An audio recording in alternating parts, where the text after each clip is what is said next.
Hey guys, this is the Optimal Playthrough Part 3, where I actually continue to play in the second year. Part 2 was just spent talking about tips and tricks, which I think are really important, but this time we're actually gonna play. So you saw me build a clay pit, which I didn't manage to do during the winter because of all the other important construction. Housing is still the absolute priority for the 2nd of March because we are sitting at 0 vacancies. I'm increasing the fish reserve limit because I do want to see the capacity of the fish actually increase this year. I'm also preparing the clothing, so a sheep farm and a weaver. The clay pit itself, it's going to take several months to complete because of the extreme distance from the rest of the town. It's always something you want to keep in mind because they don't have priority compared to closer construction, which is only enough to supply 4 level 2 families with clothes, so we need to get more sheep. And now I'm unpausing and immediately babysitting the housing construction because that is the most important thing to get the vacancy open before the 2nd of March. You saw me just put one more staff into the trading post. And the reason why is I noticed my fuel is sitting super high at over 300. That's a sign that we don't have enough traders for the charcoal. And I also finally got that second horse. I will eventually get 4 traders and 4 horses, but for right now, we need that blacksmith to start making tools. Now, we already prepared the mining pit and the bloomery during the winter, so we do have a stack of iron ready to go. Now I do have space for more single plot homes up top, but veggie families are always more valuable, so I'm just starting a new housing block here. Now this will probably be carrots or cabbages for long-term wealth.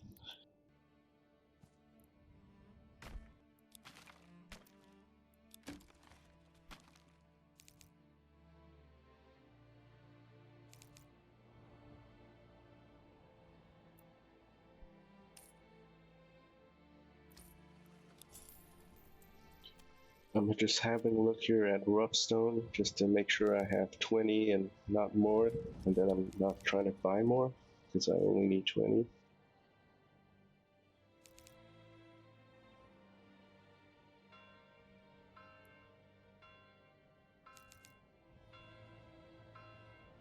I'm gonna put construction priority on the mining pit, or that will never get done.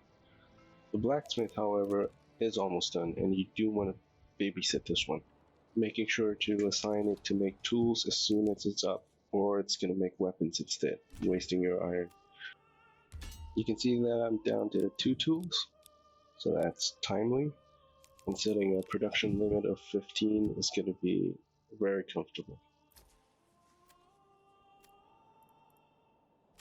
Gotta make sure that rough stone is turned off to no trade, because the stonemason is going to be up next, and it's going to use that rough stone. And if it drops below the limit, it's going to start buying again. And we definitely don't want that.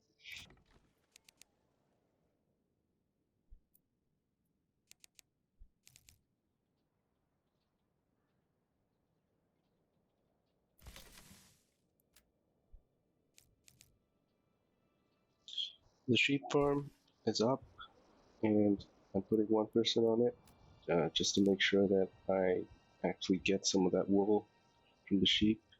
I don't actually need the clothes now, because that's not going to get me to 80%, but I do want to get the wool off the sheep, because otherwise it goes to waste.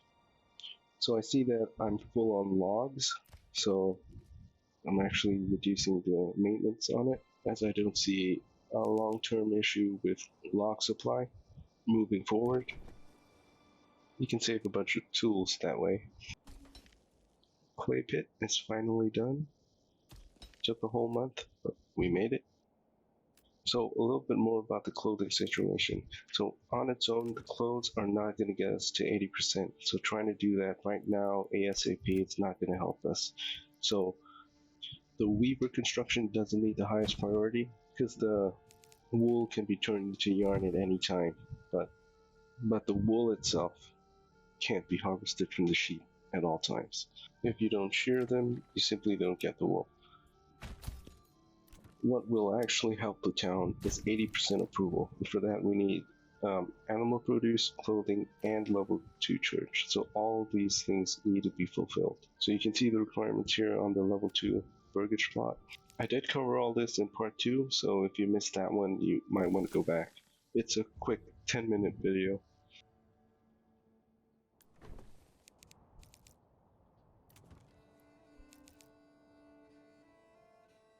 In this new burgage plot on the left, I have the option of building the housing expansion first or the veggie plot first. In this case, I picked the housing because I simply don't have the regional wealth to seed the veggies, so I don't need that one that quickly. Even though money's always coming in, the priority, as you recall, is animal produce, so I do have to buy a bunch of chickens and goats. Not to mention also sheep, which we do need about 10 of them for 10 level 2 houses. I do try to staff the weaver here, but in retrospect, I don't think that was necessary, especially if labor is tight, because in the long-term perspective, converting 10 wool to 10 clothes is realistically only going to need to take 2 weeks for the entire production chain.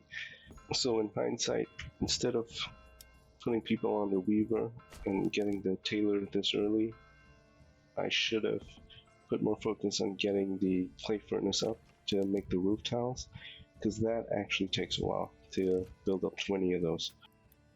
So this here is my favorite part of the 2+6 burgage block, is where you start filling in all the gaps with singles and just start upgrading them one by one into chickens and goats and pigs.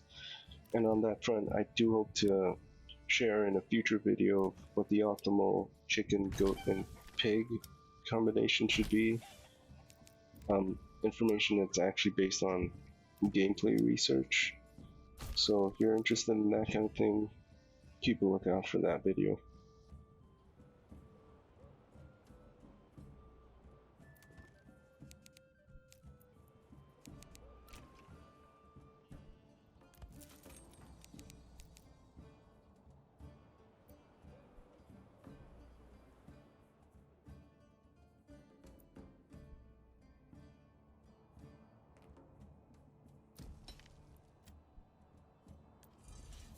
You can see me checking the fish here.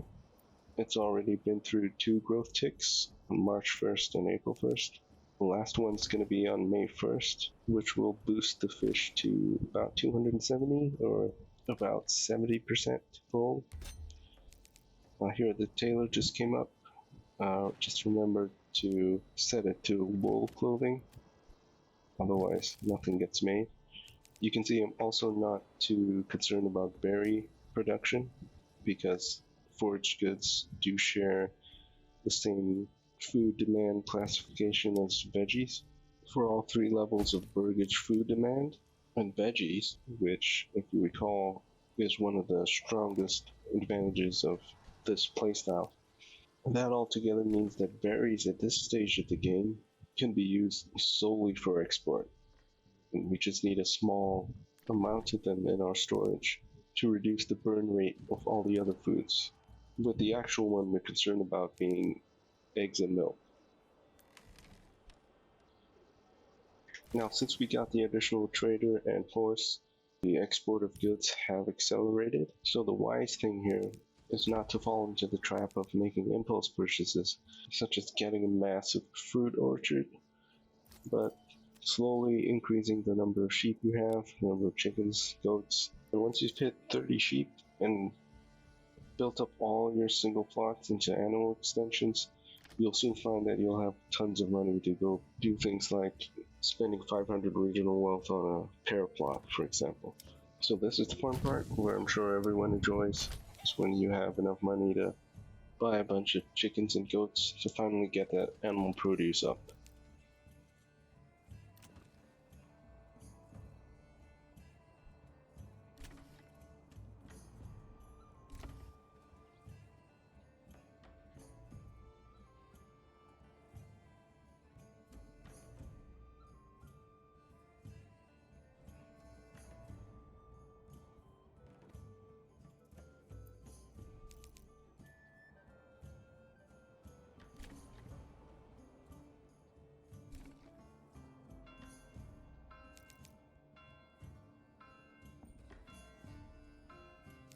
At present, I've got all 3 veggies and 1 apple. So for the 5th one, I'm going with carrots. On Vogtland, that's totally fine, but if you're on any other origin, you should just go cabbages. If you haven't seen my veggie research post on Reddit, I recommend you go search for it in the Manor subreddit. Just search for veggie research, and I have 2 posts on it.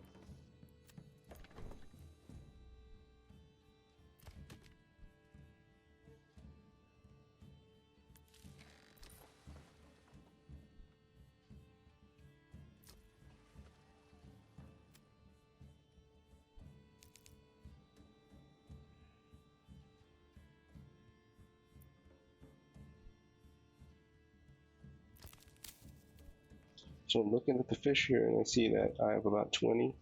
That's not going to last until next spring. So if I run out of fish during the winter, it's going to be a little bit more difficult to maintain the 80% approval. So getting the fish to my desired limit of 72% of maximum, 274 in this case, it's going to have to be a goal for year 3.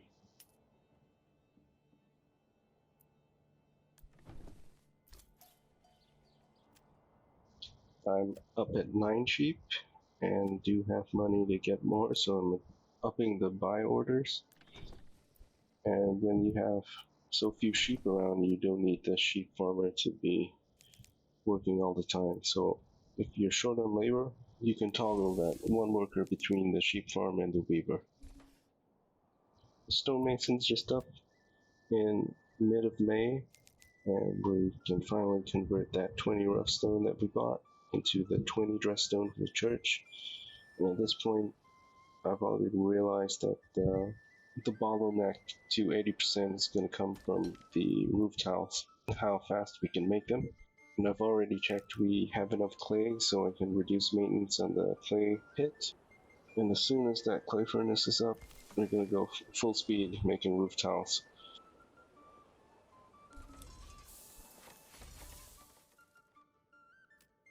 I tried to look for more workers for the clay furnace, but I saw the empty logging camp, got discouraged.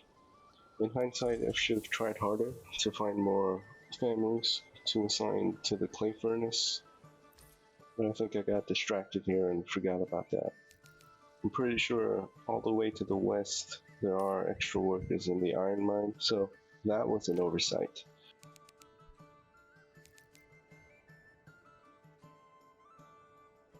I just found an animal extension that I forgot to buy the animal for. Great. So I just check on the animal front. Got 4 chicken and 3 goats for 30 families and 6 food types. 7 chickens would be totally fine to build a surplus of eggs. But with only 4 chickens and 3 goats, it's going to be hard to build a surplus of both the eggs and the milk. Right now, egg surplus will be slow to build up, but milk surplus will be impossible to build up. Where food approval is concerned, it's all about the surplus. If there's not enough to go into the food stall, the burgage plot will never acknowledge that demand being met. In hindsight, I totally should have just gotten 7 chickens. So that's another mistake. But I guess in this particular playthrough, I don't think it matters because we're late on the roof tiles anyway. So we'll see. I just saw that the stonemason is still working, so checking the construction supplies and seeing that I've only got 13 dress stones, so I'm not 2/3 of the way. We're at June, so that's 4 months with only 1 immigrant per month. What do you guys think? Are we going to make 80% by July? I've already got clothing. If you look at the top resource bar, I do have 6. And the icon that looks like a box. That's a surplus of 6 clothing. So finding level 1s to upgrade to level 2, that will in fact increase approval. So while waiting for roof tiles and eggs to build up, we can actually look for some level 1 plots to upgrade. No one's working apples in June, so I think this is a good candidate to upgrade without potentially interrupting any of their work.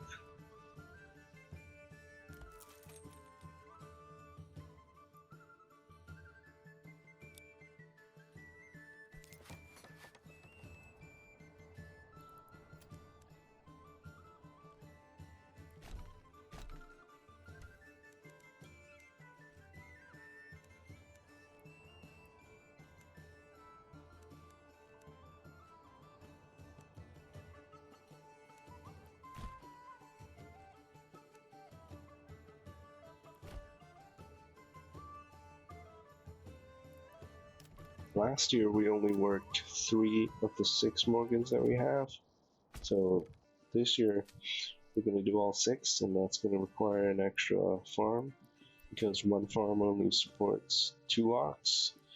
If we want to do ox ploughing for all the farms, you need to take that into account. So ideally I should have 3 farms, but I think I'll have enough people by then, so some of them can do manual ploughing. For the 3 original fields, you can see me setting the crop rotation to try and maintain barley, wheat, and rye at all times, at any time. But you do need to be careful about the new fields that have not been worked yet. You shouldn't set crop rotation on them, because when the 1st of October hits, everything gets wiped and moved to the next cycle. So if you started working the new field in September, they plow everything, and then October it gets wiped and everything starts over.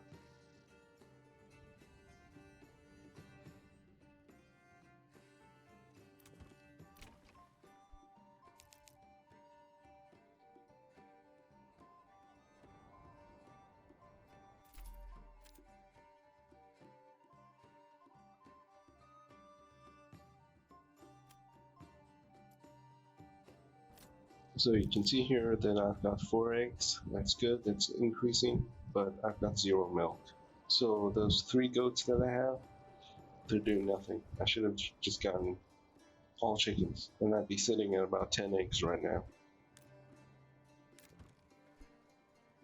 So at this point I was doing the math in my head and realizing that, yep, I should have gotten more chickens early on. So it's a little too late now, but the best time to buy chickens is yesterday, and the next best time is today.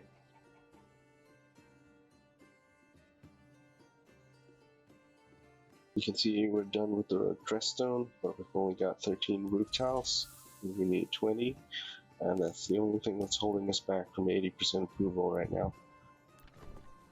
We've got 11 clothing by now, so that's a comfortable spot.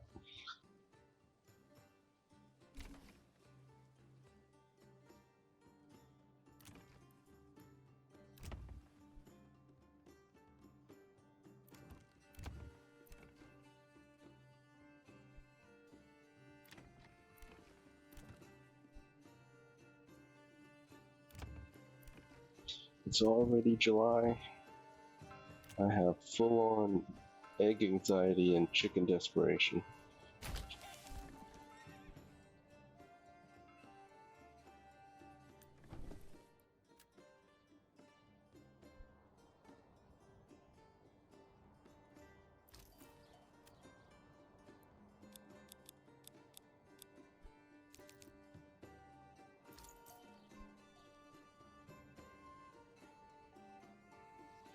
Oh, by the way, a tip about the Lv2 Church. You actually get the amenity approval for it, even while it's under construction. Whoops, 24 roof tiles, let's go. This burgage plot on the left has already got its Lv2 Church access, because God is in your heart, not the building. Jokes aside, the Lv2 Church bumped up our approval from 77 to 78, and I believe what's missing is, again, the eggs. And so that last 2%, it's just a matter of how many eggs we can accumulate in the next couple days. We're at 79% approval with just a couple houses not having their animal produce. There we go, 80% in July, which means we're now back in maximum growth. And what do we do in maximum growth? That's right, it's back to building more houses.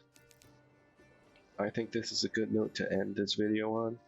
I guess in part 4, where we will be getting in September the first apple harvest, barley harvest, which we will turn into ale, bread production during the winter, shoes from all that goat hide, make a bunch of crossbows, all that good stuff. So see you in the next video. Bye!